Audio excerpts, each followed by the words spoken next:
Selamat siang Ibu dan teman-teman, salam sehat. Perkenalkan nama saya Veneska Sapakuli dengan NPM 12114201190077 kelas F.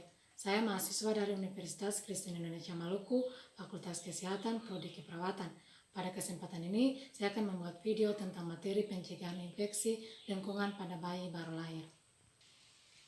Jadi yang pertama kita lihat dari definisi pencegahan infeksi lingkungan pada bayi baru lahir adalah bagian esensial dari semua asuhan yang diberikan kepada ibu dan bayi baru lahir harus dilaksanakan secara rutin pada saat penolong persalinan dan kelahiran bayi, saat memberikan asuhan selama kunjungan antenatal atau pasca persalinan atau bayi baru lahir atau saat menata laksana penyulit. Yang kedua, Tujuan pencegahan infeksi lingkungan pada bayi baru lahir adalah untuk melihat kesehatan bayi secara keseluruhan dan melihat apakah ada calon penyakit yang bisa segera ditangani. Yang ketiga, indikasi pencegahan infeksi lingkungan pada bayi baru lahir adalah sebagai pemeriksaan rutin yang dilakukan pada semua neonatus. Pemeriksaan ini dilakukan pada semua bayi baru lahir tanpa kecuali. Setiap neonatus membutuhkan pemeriksaan fisik singkat pada menit awal setelah kelahiran. Kemudian dilanjutkan dengan pemeriksaan detil dalam 48 jam atau sebelum pulang dari rumah sakit. Dan yang keempat, SOP pencegahan infeksi lingkungan pada bayi baru lahir. Yang pertama, cuci tangan. 1. Segera setelah ibu tiba di tempat kerja. Yang kedua, sebelum melakukan kontak fisik secara langsung dengan ibu dan bayi baru lahir. Yang ketiga, setelah kontak fisik langsung dengan ibu atau bayi baru lahir. Yang keempat, sebelum memakai sarung tangan desinfeksi tingkat tinggi atau steril. Yang kelima, setelah melepas sarung tangan terkontaminasi melalui lubang atau robekan sarung tangan.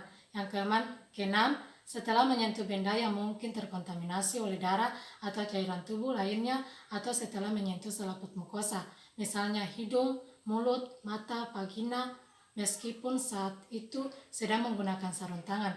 Yang ketujuh, setelah ke kamar mandi. Dan yang terakhir, 8, sebelum pulang kerja. 2, memakai sarung tangan. Yang pertama, gunakan sarung tangan steril atau desinfeksi tingkat tinggi untuk prosedur apapun yang akan mengakibatkan kontak dengan jaringan di bawah kulit, seperti persalinan, penjahitan vagina, atau pengambilan darah. Yang kedua, gunakan sarung tangan periksa yang bersih untuk menangani darah atau cairan tubuh. Yang terakhir, ketiga, gunakan sarung tangan rumah tangga atau tebal untuk mencuci peralatan, menangani sampah, juga membersihkan darah dan cairan tubuh. Yang ketiga, menggunakan teknik antiseptik. 1. Penggunaan perlengkapan pelindung pribadi. Yang kedua, antisepsis. Yang ketiga, menjaga tingkat sterilisasi atau desinfeksi tingkat tinggi. Yang berikut, keempat, memproses alat bekas pakai. 1. Dekomentasi.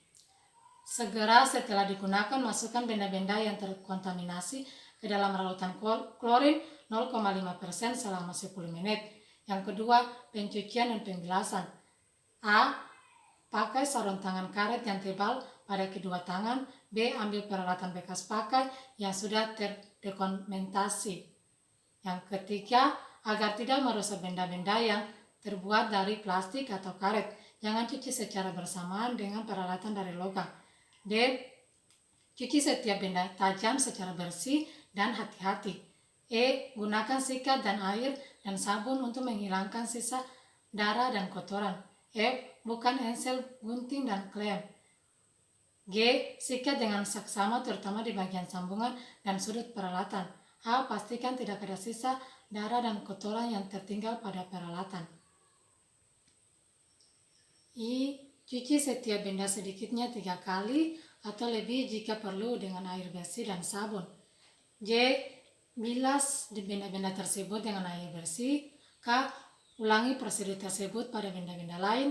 L. Jika peralatan akan didesinfeksi tingkat tinggi secara kimiawi, tempatkan peralatan ke dalam wadah yang bersih dan biarkan kering sebelum memulai proses DTT. M. Peralatan yang akan didesinfeksi tingkat tinggi dengan dikukus atau direbus atau disterilisasi di dalam autoclave atau oven panas kering, tidak perlu dikeringkan dulu sebelum proses DTT atau sterilisasi dimulai. N. selagi masih memakai sarung tangan, cuci sarung tangan dengan air dan sabun dan kemudian bilas dengan seksama menggunakan air bersih. Yang berikutnya DTT dengan cara merebus. A. Gunakan panik dan dengan penutup yang rapat. B. Ganti air setiap kali mendisinfeksi peralatan. C. Rendamkan peralatan di dalam air sehingga semua terendam dalam air. D. Mulai panaskan air.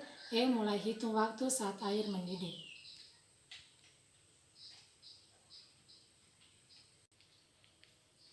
Setelah perhitungan waktu mulai. G. Rebus selama 20 menit. H. Catat lama waktu perebusan peralatan dalam buku khusus.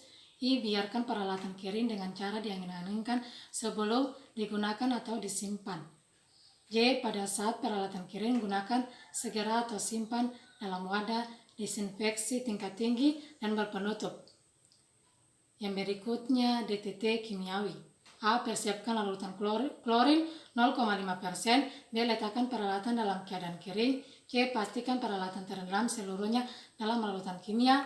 D. Rendam peralatan selama 20 menit. E. Catat dalam waktu peralatan direndam dalam larutan kimiawi dibuka khusus. F.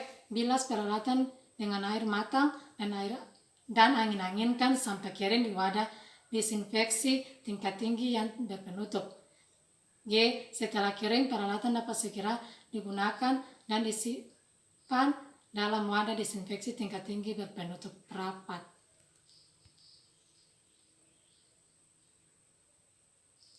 Yang berikutnya kelima, pengelolaan sampah. Setelah selesai melakukan suatu tindakan, misalnya asuhan persalinan, dan sebelum melepas sarung tangan, letakkan sampah terkontaminasi kasa, gulungan kapas, perban, dan lain-lain ke dalam tempat sampah tanah air atau kantung plastik sebelum dibuang. Hindarkan kontaminasi bagian luar kantung dengan sampah yang terkontaminasi. Yang berikutnya keenam, mengatur kebersihan dan kerapian. 1. Pastikan seluruh tersedianya 1 ember larutan pemutih klorin 0,5% yang belum terpakai. Yang kedua, gunakan disinfeksi yang sesuai untuk membersihkan peralatan yang tidak bersentuhan dengan darah atau sekresi tubuh seperti stetoskop, pinarts, doppler, termometer, inkubator, diantaranya pemakaian terutama sekali di antara ibu atau bayi yang berbeda. Yang ketiga, jika menggunakan oksigen, gunakan kanula nasal yang bersih, steril atau DTT setiap kali atau digunakan. Mengusap kanula dengan alkohol tidak mencegah terjadinya infeksi. Yang keempat, segera bersihkan percikan darah, tuangkan larutan klorin 0,5% pada percikan tersebut, kemudian seka dengan kain. Yang kelima, bungkus atau tutupi linen bersih dan simpan dalam kereta dorong atau lemari tertutup untuk mencegah kontaminasi dari debu. Jurnal yang saya dapat tentang hubungan perawatan tali pusat dengan kejadian infeksi pada bayi baru lahir di RSU Dr. Pringgandi Medan 2019. Pendahuluan, perawatan tali pusat adalah tingkat perawatan yang bertujuan merawat tali pusat pada bayi baru lahir agar tetap kering dan mencegah terjadinya infeksi. Perawatan tali pusat yang tidak benar pada bayi akan mengalami penyakit infeksi yang akan mengakibatkan kematian. Penyakit ini disebabkan karena masuknya spora kuman, tetanus ke dalam tubuh melalui tali pusat, baik dari alat yang tidak steril, pemakaian obat-obatan, bubuk atau daun-daunan yang ditaburkan ke tali pusat sehingga dapat mengakibatkan infeksi. Yang berikut metode. Penelitian menggunakan metode kolerasi dengan menggunakan pendekatan cross-seksional dengan tujuan untuk mengetahui hubungan perawatan tali pusat dengan kejadian infeksi pada bayi baru lahir di RSUD Dr. Pringgandi Medan 2019. Populasi dalam penelitian ini adalah perawat dan bidan yang bekerja di ruangan neonati sebanyak 35 orang, yaitu 12 orang perawat dan 23 bidan. Teknik pengambilan sampel penelitian ini digunakan cara total sampling, sehingga sampel sebanyak 35 orang. Hasil penelitian yang dilakukan oleh peneliti bahwa mayoritas responden melakukan perawatan tali pusat baik skor 14-20 sebanyak 30. 85,7% dengan mayoritas responden berada pada usia 36 sampai 45 tahun sebanyak 18 orang.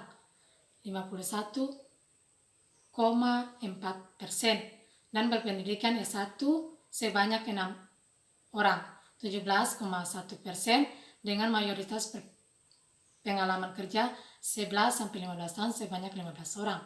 42,9% berdasarkan jenis tenaga kesehatan, maka mayoritas bidan sebanyak 23 orang. 65,7% perawat dan bidan merupakan sebagai tenaga profesional yang juga bertanggung jawab dalam memberikan pelayanan keperawatan. Yang terakhir yaitu kesimpulan.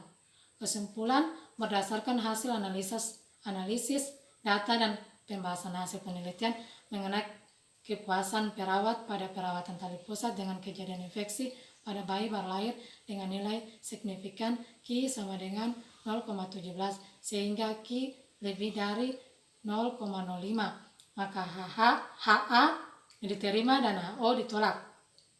Maka dapat disimpulkan bahwa ada hubungan perawatan tali pusat dengan kejadian infeksi pada bayi baru lahir.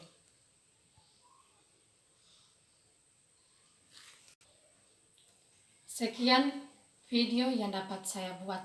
Semoga bermanfaat. Terima kasih. Selamat siang.